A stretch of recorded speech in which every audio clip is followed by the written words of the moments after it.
शहर लखनऊ से सभी दोस्तों को उत्तम सिंह का सलाम। कुछ दिनों के वक्फे के बाद आपके सामने हाजिर हो रहा हूँ। कहीं मसरूफ़ था और आज आपसे फिर मिलने का मौका मिला है, तो आज आपके सामने एक किस्सा लेकर के आया हूँ। किस्सा थोड़ा जैसा कि हमारे चैनल का नाम है, कुछ सच कुछ गप मिला जुला हुआ है। बात पुरानी है, मेरा ख्याल है करीब 40 साल पुरानी बात है। तब हम फैज़ाबाद में रहते थे। फैज़ाबाद जिसका नाम अब अयोध्या हो गया है, हम तब वहाँ पर रहते थे।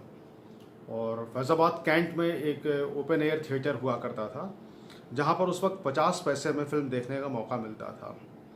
हम 3 दोस्त थे, मैं, सुनील और शेखर। हम तीनों दोस्त अक्सर वहाँ फ़िल्म देखने के लिए जाते थे, क्योंकि जेब में इतने पैसे तो होते नहीं थे, तो वहाँ जा कर के सस्ते में फ़िल्म देख के चले आते थे। अच्छा, हम तीनों में ऐसा था कि मैं और शेखर, हम दोनों ज़रा मजबूत दिल के थे, जबकि हमारा दोस्त सुनील जो था थोड़ा डरपोक था। स्वभाव से ही वो कुछ डरपोक था, और ख़ास तौर से भूत प्रेतों की बात अगर उसके सामने होने लगे तो बहुत डरता था। तो एक बार ऐसा हुआ कि हम तीनों दोस्त वहाँ से फ़िल्म देख के आ रहे थे, क्योंकि वो ओपन एयर थिएटर था, तो वहाँ पर एक ही शो होता था जो शाम को शुरू होता था और रात में करीब करीब 9:30-10 बजे के आसपास ख़त्म होता था।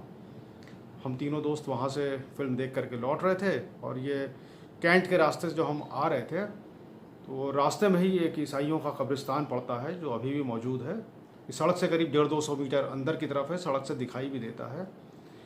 तो एकाएक सुनील पता नहीं किस झोंक में हम लोगों से कहने लगा, बोला, क्यों तुम लोग बड़े बहादुर बनते हो, कहते हो भूत प्रेत कुछ नहीं होता, इस कब्रिस्तान में जा कर के दिखा सकते हो रात के समय।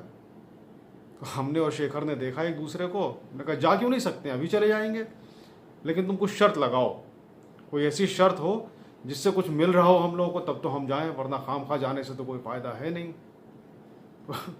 सुनील ने कहा कि ठीक है, हम शर्त लगाते हैं, और शर्त इस बात की कि अगली पिक्चर हम दिखाएंगे। हम लोगों ने कहा नहीं, सिर्फ इतना ख़तरा उठा करके पिक्चर देखने के शर्त पे हम मंजूर नहीं है, हम लोगों को तुम्हें महावीर की टिकिया भी खिलानी पड़ेगी।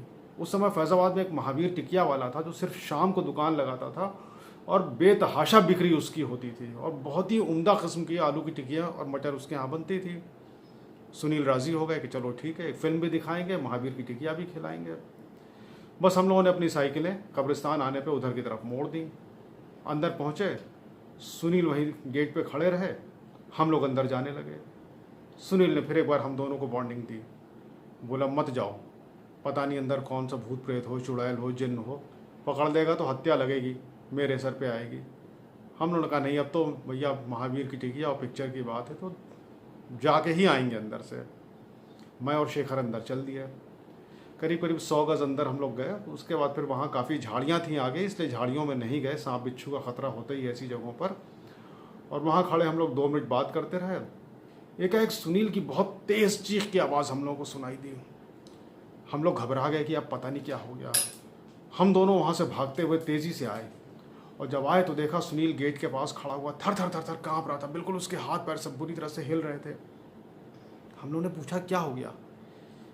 कहने लगा अभी अभी मैंने एक साया देखा, वो थोड़ी दूरी पे मुझसे 15-20 कदम की दूरी पे अंधेरे में निकला, और उसके पास से बहुत सख्त बदबू आ रही थी। यहाँ से भाग चलो, ज़रूर वो कोई भूत है, भूत प्रेत है यहाँ पे, कब्रिस्तान है यहाँ, और होना ही क्या है, भाग चलो यहाँ से। हम लोगों ने कहा नहीं, ऐसे कैसे हो सकता है, भूत प्रेत तो कोई होता ही नहीं है। कहने लगा कि नहीं, मैंने देखा है उस भूत को, वो मेरे सामने से गया, मैं ऐसा अंधा थोड़ी ना हूँ, बेवकूफ़ थोड़ी ना हूँ। हम लोगों ने कहा चलो अब तो हम पता लगाएंगे ही कि कैसे है। तो कब्रिस्तान का जो गेट था, उसके दोनों साइड में 2 छोटी कोठरियाँ बनी हुई हैं, अभी भी हैं, खंडहर टाइप की हैं। और हम लोग वहाँ जा कर के देखने लगे। शेखर सिगरेट पीता था, शेखर की जेब में माचिस थी, उसने माचिस निकाल करके जलाई और वहाँ देखना शुरू किया। तो एक कोठरी में तो हमें कुछ नहीं मिला। जब दाहिनी तरफ की कोठरी में हम गए, तो वहाँ हमको एक कोने में एक सिमटा हुआ सा साया दिखाई दिया। मैंने कड़क के पूछा, कौन है वहाँ, कौन है, कौन बैठा है। साये की तरफ से रोने की आवाज़ आने लगी। शेखर ने कहा अबे तू कैसा भूत है कि रो रहा है। साये ने कहा मैं भूत नहीं हूँ। उससे कहा गया निकल के बाहर आओ। तो वो एक फटा पुराना कंबल टाइप का कुछ ओढ़े हुए बाहर निकल के आया। जब बाहर आया तो हम लोगों ने देखा वो एक नाटे कद का शख्स था, जो कि बड़ा कमज़ोर सा था। उसने कहा मैं एक कोढ़ी भिखारी हूँ, दिन भर यहाँ वहाँ भीख मांगता हूँ, रात में आकर के यहाँ सो जाता हूँ, हम लोगों ने सुनील से कहा देख लो, ये है तुम्हारा भूत, इस तरह का भूत यहाँ पर रहता है जिससे तुम डर रहे थे, और अब देखो महावीर की टिकिया और अगली फिल्म तुम्हारे ऊपर पक्की हो गई। सुनील ने भी हामी भर दी। हम लोगों ने उस भिखारी से कहा कि ठीक है, हम कल सवेरे फिर आएंगे और तुम्हारे लिए हम कुछ बेहतर इंतज़ाम करेंगे। उस वक्त तो हमारी जेब में पैसे इतने बचे ही नहीं थे फिल्म देख के कि हम उसे कुछ दे पाएँ। हमने कहा हम कल आएंगे और फिर तुमको कुछ दे करके जाएंगे। अगले रोज़ हम तीनों दोस्त थोड़े से फल और कुछ पैसों का इंतज़ाम करके कब्रिस्तान में पहुँचे सवेरे करीब 9:30-10 बजे के आसपास। हमें वहाँ कब्रिस्तान का केयर टेकर बाहर मिला। उससे हम लोगों ने कहा भाई यहाँ पर एक भिखारी कल रात में हम लोग को मिला था और वो कहाँ अभी है कि चला गया, उसकी कुछ मदद करनी है। केयर टेकर ने बहुत गौर से हम तीनों का चेहरा देखा और कहने लगा कि आप लोगों को सच में ऐसा कोई भिखारी मिला था? हमने कहा हाँ भाई मिला था, रो रहा था, कह रहा था मैं दिन भर भीख मांगता हूँ, कोढ़ी हूँ। हम लोगों ने उससे वादा किया था कि आज हम आकर के उसको कुछ पैसे रुपए दे करके जाएंगे, कुछ फल दे जाएंगे। केयर टेकर कहने लगा साहब बहुत अजीब सी बात है, मुझे आपकी बात पे भरोसा नहीं हो रहा है। हम लोगों ने कहा ऐसा क्या है?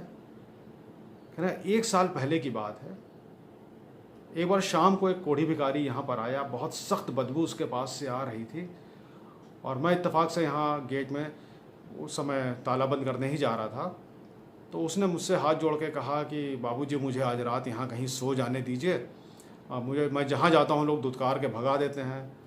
तो मैंने कहा अच्छा तुम इस खंडहर वाली दाहिनी तरफ की कोठरी में जाके सो जाओ। वो चला गया। अगले रोज़ जब मैं आया मैंने सोचा इस भिखारी को देखूँ ये कहाँ है। कोठरी में गया तो देखा कोठरी में उसकी लाश पड़ी हुई थी। वो भिखारी रात में मर चुका था। अब मुझे समझ में नहीं आ रहा है कि तुम तीनों को भिखारी कैसे दिखाई दिया। ये सुन करके हम तीनों सन्न रह गए। मालूम नहीं हम तीनों ने एक साथ ख्वाब देखा या सच में हमने किसी भूत को देखा। वैसे मैं भूत प्रेत पे विश्वास नहीं करता, आज भी नहीं करता। आपकी मर्ज़ी, आप करना चाहें तो कर लें। और अगले किस्से के लेकर के आने तक के लिए अपने दोस्त उत्तम सिंह को इजाज़त दीजिए। मेरा सलाम।